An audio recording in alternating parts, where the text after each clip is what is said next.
আসসালামু আলাইকুম। আশা করি ভাই বোনেরা সবাই ভালো আছেন। আলহামদুলিল্লাহ আমরা সবাই ভালো আছি। তো আজকে হচ্ছে বিকেলবেলা, এখন আসরের আজান এখন দিয়ে দিবে।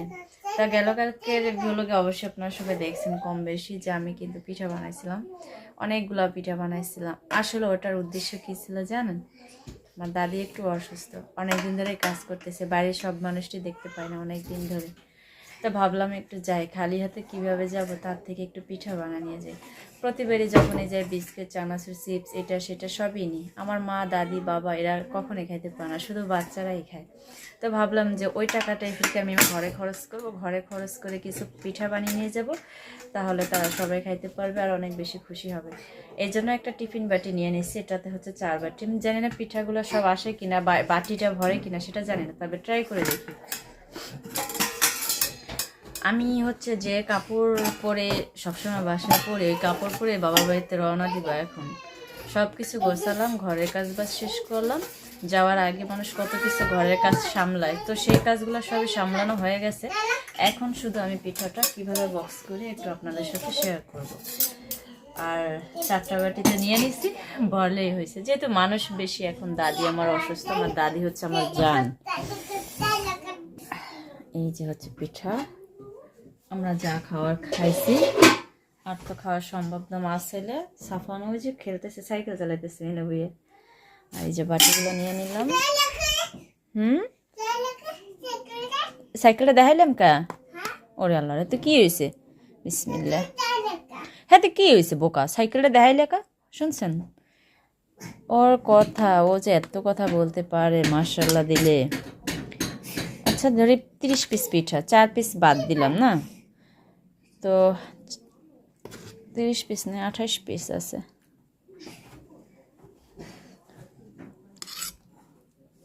এখন এটার ভিতরে ঝোল দিই। এরপরে বাটি 3টা আছে, ওই 3টা একটু ভইরা নিই। তারপরে আবার যদি থাকে মাথায় মাথায় দিয়ে দেওয়া যাবে না, এটার ভিতরে আরও আসবে। একটা পিঠাও ভাঙ নাই কিন্তু, আলহামদুলিল্লাহ অনেক বেশি ভালো লাগছে, আর আমার কাছে অনেক বেশি পছন্দ হয়েছে বানানোটা।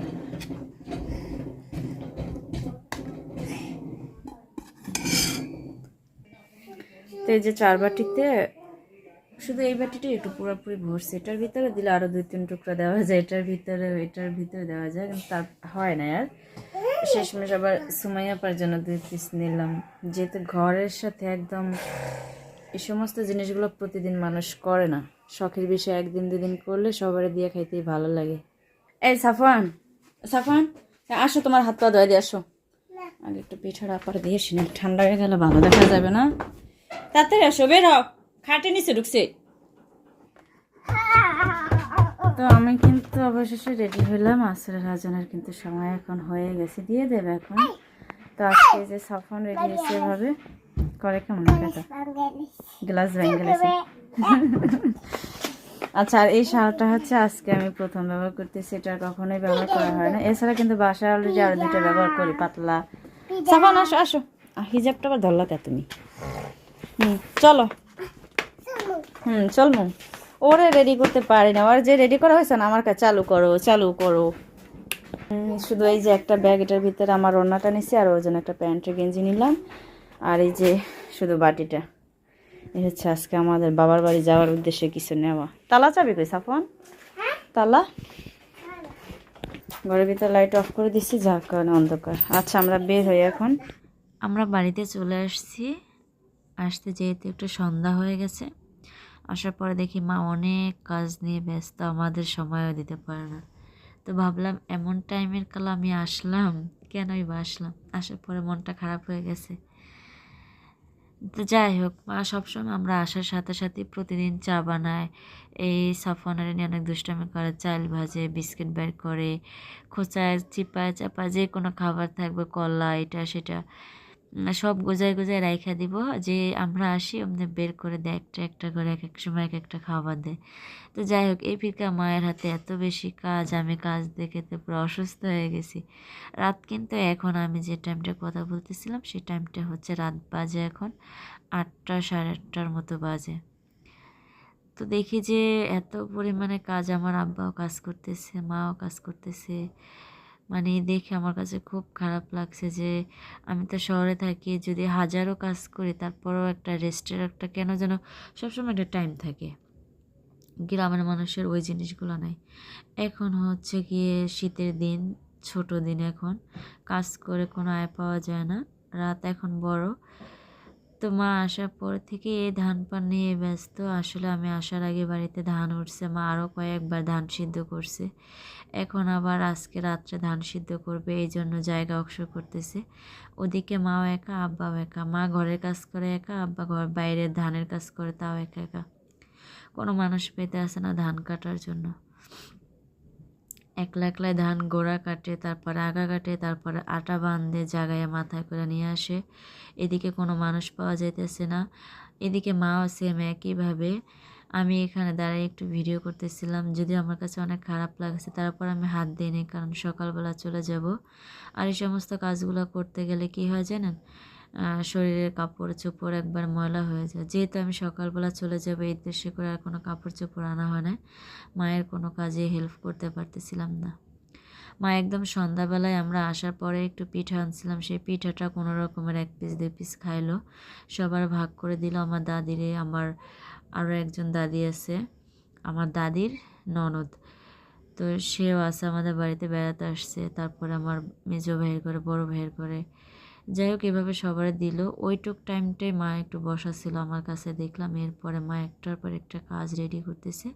আসলে এখানে ধান সিদ্ধ করবে, তাই মা হচ্ছে গিয়ে এমন একটা সময় একদম খালি পায়ে হাঁটতেছে, কোনো শীতের পোশাক নাই। তারপরে আমি অনেক রাগারাগি করার পরে মা 2টা জুতা পায়ে দিছে। তো বলতেছে কাজ করতে করতে এত ঠান্ডা, তারপর কাজ করতে করতে গরম লাগে, জুতা পায়ে দিয়ে আর কী করো। তা বড় ভাবি কাছে ছিল, আমার একজন ফুপু ছিল ধারে, রাজীবে ছিল তোয়ারে নিয়া, আমি। মা একটার পর একটা কাজ চালিয়ে যাইতেছে। আসার পরে সে একটু পিঠে খাইয়ে অনেকগুলা নারিকেলের পাতা থেকে শলা বের করছে। বড় ভাবি অনেক হেল্প করছে মারে। বড় ভাবি আর মা দুজনে একসাথে অনেক নারিকেলের পাতা থেকে হলা বের করছে, ওগুলা দিয়ে ঝাড়ু বানতে হয়। যেহেতু মার এখন একটু ঝাড়ু পোছা বেশি, ঘর ঝাড়ু দেওয়ার, বাইরে ঝাড়ু দেওয়ার, গরুর ঘরে ঝাড়ু দেওয়া, ধান শুকা দেওয়ার জন্য আলাদা ছাদ ঝাড়ু দিতে হয়, সব কিছু মিলে আমার অনেক বেশি ঝাড়ু লাগে, 4-5টা ঝাড়ু লাগে। এই জন্য এই কাজটা আমার অনেক ইম্পর্টেন্ট। তো মা তো বসতে পারে না, হাঁটু ভাঁজ করে। মাটিতে দেখছি মা একটা কোনো রকমের বস্তা আর কাপড় বিছাইয়া ওইটার উপরে লেটকা দিয়ে দিয়ে আজকে অনেকগুলা শলা বের করছে, বড়োভাবের সাথে হেল্প করছে।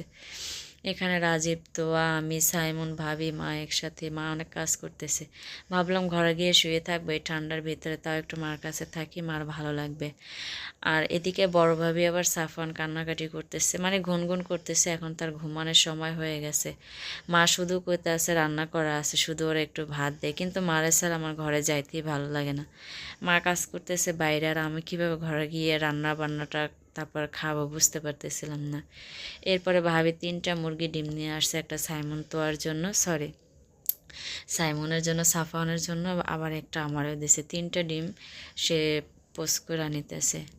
মা হচ্ছে চুলার পরে অনেক গ্যাঞ্জাম ছিল, সকালবেলা যেহেতু ধান সিদ্ধ করবে এই জন্য মা হচ্ছে গিয়ে নাড়াকুটা, তারপরে তুষ, মানে তুষ মানে হচ্ছে কি জানেন, যে কুড়া না, এই ধানের কুড়া।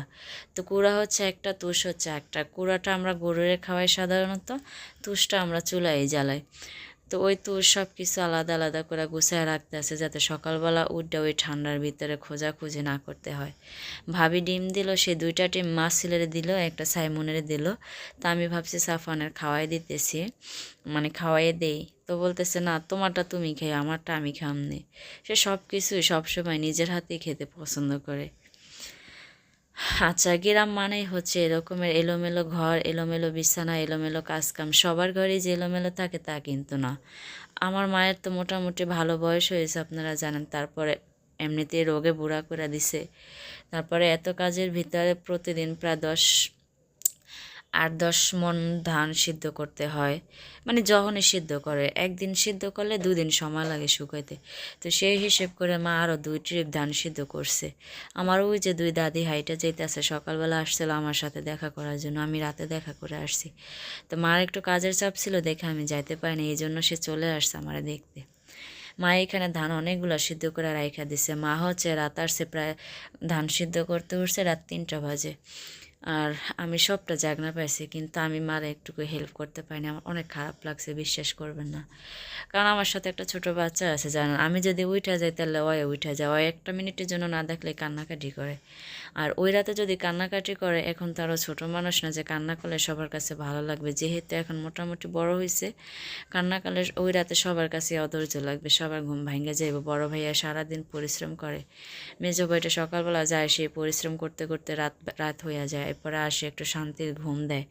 ওর কান্নাকাটি লেগে যদি সবার ঘুম ভাঙে যায়, এই ভয়ে উঠিনি। তারপর মা যখন রাত 3টা বাজে উঠছে এই শীতের ভিতরে, অনেক বেশি খারাপ লাগছে। তো আব্বা বাড়িতে ছিল না, আব্বাও সেই 9টা 10টা পর্যন্ত কাজ করছে মার সাথে সাথে, ধান পচছে, বস্তা ভরছে, তারপরে এই মার ধান সিদ্ধ করার কাজে অনেকটা সাহায্য করে। তারপর 11টা বাজে আব্বা আবার বাজারে নাইট গার্ডে চাকরি করে ওইখানে গেছে। এরপরে আব্বা আসছে, ফজরের আজান দিছে, তখন মা হচ্ছে গিয়ে জাগনা পায় না, ওঠার কথা ছিল 2টা বাজে, মা উঠছে সেই 3টা বাজে। এরপরে এই যে বড় বড় পাতিলে একটা একটা করে 3টা পাতিলে ধান সিদ্ধ করতেছে।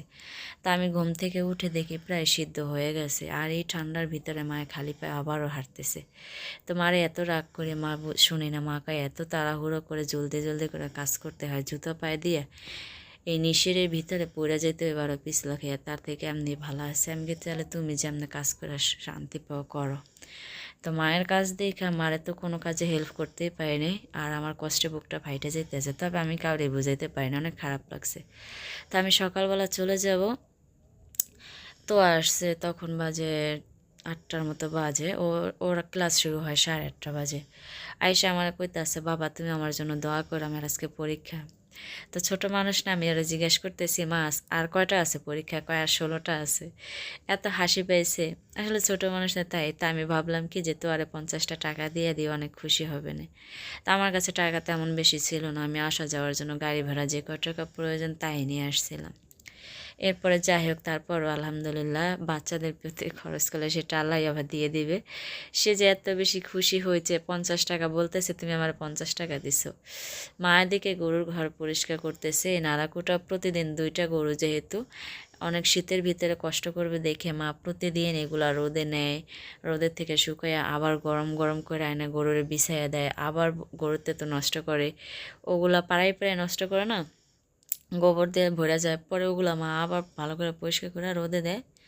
এভাবে করে প্রতিদিন কাজ করে, এত কষ্ট লাগে। আমি ভাবতেছি যদি মার কাছে আমি যদি বাড়তি কাজটা না নিতাম, তাহলে মার কাছে 5 দিন থাকতাম, মার একটু উপকার হতো। কিন্তু সেটা কীভাবে থাকবো বলেন, আমি তো আর বুঝতেও পারিনি। আর মার কাছে 5 দিন 10 দিন থাকলাম, তারপরে তো আবার নিজের বাসায় যাইতেই হয়, তখন আমার কাজ না থাকলে আমার দম আটকাই আসে। তো যাই হোক, মা ওদিকে কাজ করতেছে, আমি একটু বিছানাগুলো গুছাইলাম কোনো রকমের। আর এদিকে মা ঝাড়ু টাড়ু দিয়ে রাইখা দিচ্ছে। অনেকগুলো ধান ড্রামে, পাতিলে, বালতিতে ভিজানো ছিল, যার কারণে পানি পড়ছে জায়গায় জায়গায়। তো মা শুধু বলতেছে যে কবে যে এগুলো লিপা পুছা ফুল ফুল করো, আমি কইতারি না। আমি কি, মা এখন আর লেপা পুছা করার কোনো দরকার নেই, তুমি একবারে ধান যখন তোমার লেসাদা হয়ে যাবো, এরপরে তুমি সুন্দর করে গুছাইলো। আর এদিকে যে মুরগিগুলো ছাইড়া দিলাম, বেলা বেজে গেছে অনেক, কিন্তু মুরগিগুলো ছায়ের মুরগি তো একটার একটা এমনভাবে ঠোকরাইয়া পশম উড়ে এলা, চামড়া ছিলেলা, জানেন না।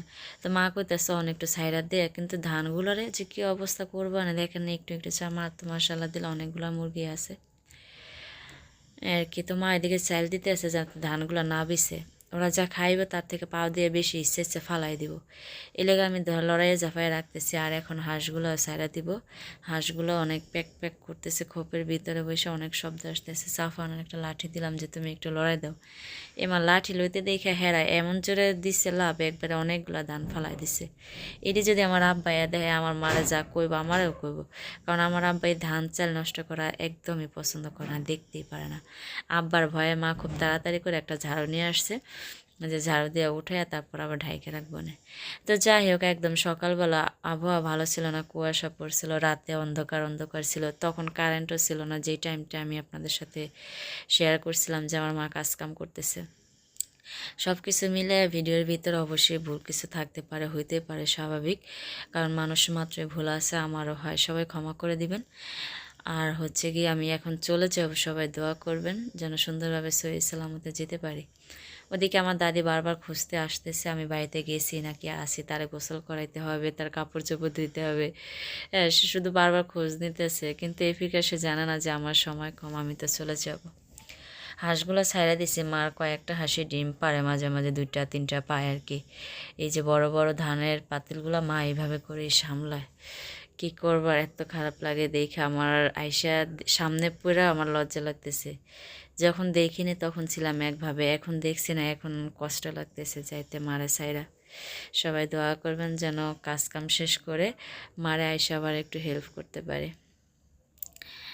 আচ্ছা, মায়ের এই কাজগুলো করতে থাক আর আমরা ততক্ষণে রেডি হয়ে বরিশাল চলে যাই। সবাই ভালো থাকেন, আল্লাহ হাফেজ।